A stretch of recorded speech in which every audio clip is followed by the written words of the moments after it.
కూడా పైకి వాళ్ళందరినీ ప్రోత్సహించాడు. చూడండి, ఆయనే మాట్లాడుతూ ఒకానొక సందర్భంలో ఏమన్నాడో మీకు ఇక్కడ వినిపించాల్సినటువంటి బాధ్యత నాకుంది. నారా చంద్రబాబు నాయుడు గారికి కూడా ఒకసారి ప్లే చేయమని ఈ సందర్భంగా చెప్పారు.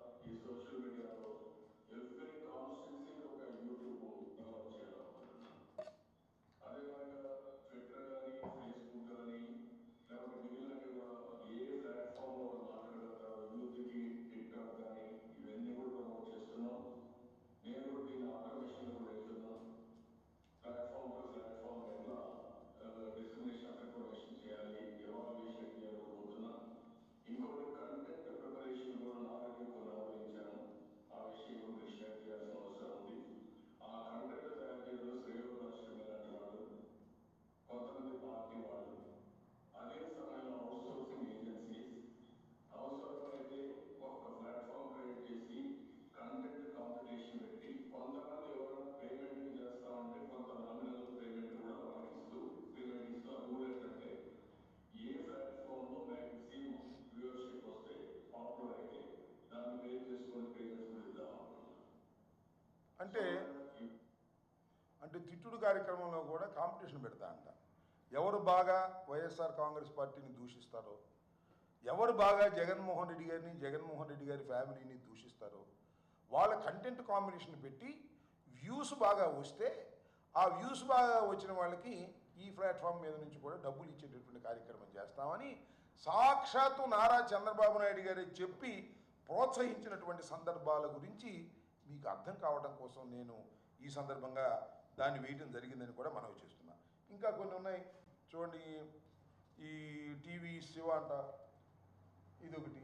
సరే, ఈ కంటెంట్ లైన్ న్యూస్ అంట. ఈ లైన్ న్యూస్లో కంటెంట్ చూడండి ఎలా ఉందో, దుర్మార్గంగా వేసేటటువంటి కార్యక్రమం. నెక్స్ట్ చూడండి, ఇది చూడండి ఎంత దుర్మార్గంగా నీచంగా పెట్టేటువంటి కార్యక్రమం పెడుతున్నారు. ఇంకా రైట్ ఇది TV5 అంటే ఇది TV5 శివ. ఈయన చూడండి, ఈయన ఒక పెద్ద కామెడీ, ఏమి మాట్లాడతాడో అర్థం కాదు. కొడకా కేసు పెడతా తమలేని TV5 శివ అంట. సాక్షిని క్లోజ్ చేసేస్తా అంట. పిచ్చి ముదిరింది ఇక ఆసుపత్రికి. మరి ఇవన్నీ ఏంటో డ్యామేజ్ కదా. ఇవన్నీ చంద్రబాబు నాయుడు గారు అనిపిస్తే మాత్రం వాటిని ఎవరు యాక్షన్ తీసుకోవడానికి వీల్లేదు, వారి మీద ఎవరు కేసులు పెట్టడానికి వీల్లేదు, వాటి మీద ఏమి యాక్షన్ తీసుకునేటువంటి పరిస్థితి లేకపోగా వారికి పారితోషికాలు ఇచ్చేటటువంటి కార్యక్రమం పెట్టేటటువంటి కార్యక్రమం చేస్తున్నారు. నెక్స్ట్ జగన్ గారిపై ABN ఛానల్ దుష్ప్రచారం.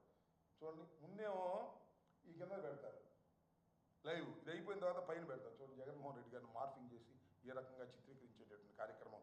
వెంకటకృష్ణ ABN. వెంకటకృష్ణ ఏముందిలే, వెంకటకృష్ణ వెనకాల ఉన్నటువంటి వ్యక్తి వేరే వ్యక్తి కదా, ఆయన రాధాకృష్ణ. వెంకటకృష్ణ ఏముంది, is a toy, is an employee అంతే. రాధాకృష్ణ గారు నడుపుతారు. రాధాకృష్ణ గారు నడిపే విధంగా చంద్రబాబు నాయుడు గారు వారికి ప్రోత్సాహాలు ఇస్తాడు, గవర్నమెంట్లో పనులు చేపిస్తాడు, ఆయనకి డబ్బులు దండుకునే కార్యక్రమం చేస్తాడు, ఆయన పెడతాడు. టచ్ చేసి చూడు చుక్క, ఇదిగో చూడండి ఎలా దుర్మార్గంగా జగన్మోహన్ రెడ్డి గారిని, మాజీ ముఖ్యమంత్రి గారిని చేసేటువంటి కార్యక్రమం. నెక్స్ట్ అదే ABN చూడండి, ఇదిగో రజనీ గారి మీద ఇష్టం వచ్చినట్టుగా పోస్టింగ్లు పెట్టేటువంటి కార్యక్రమం. ఇది ABN స్వయంగా ఉండి చేస్తున్నటువంటి కార్యక్రమాలు. ఈ చూడండి, TDP జగన్ గారిపై వాడిన పదజాలం, TDP అఫీషియల్ పోస్టులు, ఇవన్నీ కూడా TDP అఫీషియల్ పోస్టులు ఏ విధంగా మార్ఫింగ్ చేసి పెట్టారో. మార్ఫింగ్ పెద్ద నేరం అని ఇవాళ చాలామంది లోపలేసి నెలల తరబడి, రోజుల తరబడి పెడుతున్నారు. కానీ వీళ్ళకి మాత్రం స్పెషల్ లా ఒకటి ఉంటుంది, పోలీసులు వారి మీద ఏ విధమైన యాక్షన్ తీసుకోరు. ఇవన్నీ కూడా TDP జగన్ గారిపై వాడిన పదజాలాలు, TDP అఫీషియల్ పోస్టింగు, TDP ఫాలోవర్ల ట్వీట్లు, ఈ విధంగా జగన్మోహన్ రెడ్డి గారిని, వైఎస్ఆర్ కాంగ్రెస్ పార్టీని వ్యక్తిత్వ హననం చేసేటటువంటి కార్యక్రమాలు మెండుగా చంద్రబాబు నాయుడు గారి నాయకత్వంలో, చంద్రబాబు నాయుడు గారు నాయకత్వంలో లోకేష్ గారు ఇవన్నీ నడిపేటటువంటి కార్యక్రమాన్ని ఆయనే దగ్గరుండి చేస్తున్నటువంటి సందర్భాలు. దీనికి తోడు ఇంకా సరే TV5 ABN వాళ్ళు చేసే అక్రమాలు వాళ్ళు చేస్తూ ఉంటే ఈ యూట్యూబర్లను పెట్టి ఎవరెవరినో తీసుకొచ్చి వాళ్ళందరినీ పెట్టి ఈ రకంగా దుర్మార్గమైనటువంటి కార్యక్రమాలు నిర్వహిస్తూ ఎవరో చేబ్రోలు కిరణ్ లాంటి ఒక అమాయకుని, వాడిదే ఉంది పాపం, ఇది సింపుల్ మ్యాన్, వాళ్ళ నాన్న లస్కర్ అంట, నేను మొన్న విన్నాను, అది కూడా యాక్సిడెంట్ అయిందంట, ఇతను కూడా లస్కర్ చేస్తూ ఉన్నా అంట. పిలిపించాడు బాబు గారు, భలే తిడుతున్నాడు వీడు, బ్రహ్మాండంగా తిడుతున్నాడు, కామెడీగా తిడుతున్నాడు, రెండు అని పిలిపించారు, ఆహ్వానం ఇచ్చారు, వాడికి అన్నీ పెట్టారు, వాడిని పోషించారు, డబ్బులు ఇచ్చారు, సమయం దొరికినప్పుడు టక్కన తీసుకుంటూ ఆపరేషన్ మళ్ళీ వదిలేశారు. ఇది కార్యక్రమం. ఈ విధంగా అనేకమైనటువంటి కార్యక్రమాలు, వ్యక్తిత్వ హననాలు నారా చంద్రబాబు నాయుడు గారి దగ్గరుండి చేస్తూ, సరే ఇక భీకరాలు బలకం అంటే మాత్రం అద్భుతమైన భీకరాలు పలికేటువంటి కార్యక్రమం. మహిళలు ఎవరినంటే సహించేది లేదు. సోషల్ మీడియాలో ఎవరన్నా తిడితే మొన్న ఇప్పుడు అంటున్నాయండి, బూతులు తగ్గినాయా, ఇదివరకన్నా బూతులు తగ్గినాయా లేదా? ఎక్కడ తగ్గినాయా? ఆ సీమరాజుని పిలుచుకు మాట్లాడు, లేకపోతే ఆ కిరా కార్పిని పిలుచుకు మాట్లాడు, వాళ్ళే నిన్ను మోస్తున్నారు. ఇవాళ పొలిటికల్గా కూడా వాళ్ళే సమాధానం చెప్తున్నారు. మాకు విచిత్రమైన విషయం నాకు అర్థం కాల. మీ లోకేష్ ఇవ్వడం మానేశాడు, ఆయన ఎవరండి ఉప ముఖ్యమంత్రి, ఆయన అసలు మాట్లాడటం మానేశాడు, వీళ్ళందరూ మాట్లాడడం మానేశారు. మేమైనా విమర్శలు చేస్తే ఆ విమర్శలకు సమాధానం చెప్పట్లేదు, వీళ్ళు చెప్తున్నారు వచ్చి కామెడీగా.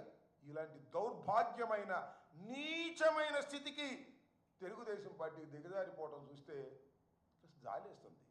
ఎందుకంటే వీళ్ళ మీద ఆధారపడి రాజకీయాలు నడపాలనుకుంటున్నావు నాయన నువ్వు చంద్రబాబు నాయుడు గారు. కాలం బాగున్నప్పుడు బాగానే ఉంటుంది, వికటించినప్పుడు నువ్వు ప్రజల మధ్యన ఏ విధంగా అల్లరిపాలవుతావో నేను ప్రత్యేకంగా చెప్పాల్సిన అవసరం లేదు. ఇప్పటికే పూర్తిగా అల్లరిపాలైపోయినటువంటి పరిస్థితిలో నువ్వు ఉన్నావు. కాకపోతే ఇవాళ నువ్వు అధికారం ఉంది కాబట్టి, పోలీసులు నీకు రక్షణగా ఉన్నారు కాబట్టి, పోలీసుల బలంతో నువ్వు నడుపుతున్నావు కాబట్టి నిన్ను ఎవరు బహిరంగంగా అనలేకపోతున్నారు, అంటే లోపలేస్తున్నావు కాబట్టి ఏదో నా బొట్టోళ్ళు మాట్లాడగలుగుతున్నారు. కానీ సామాన్యులు మాట్లాడే రోజు వచ్చినప్పుడు నీ పరిస్థితి ఏమవుతుందో ఒకసారి ఆలోచించుకో. ఇప్పటికైనా నీ ఐటీడీపీ నాయకత్వంలో జరుగుతున్నటువంటి దుర్మార్గాలను, భాషను కంట్రోల్ చేసుకోండి.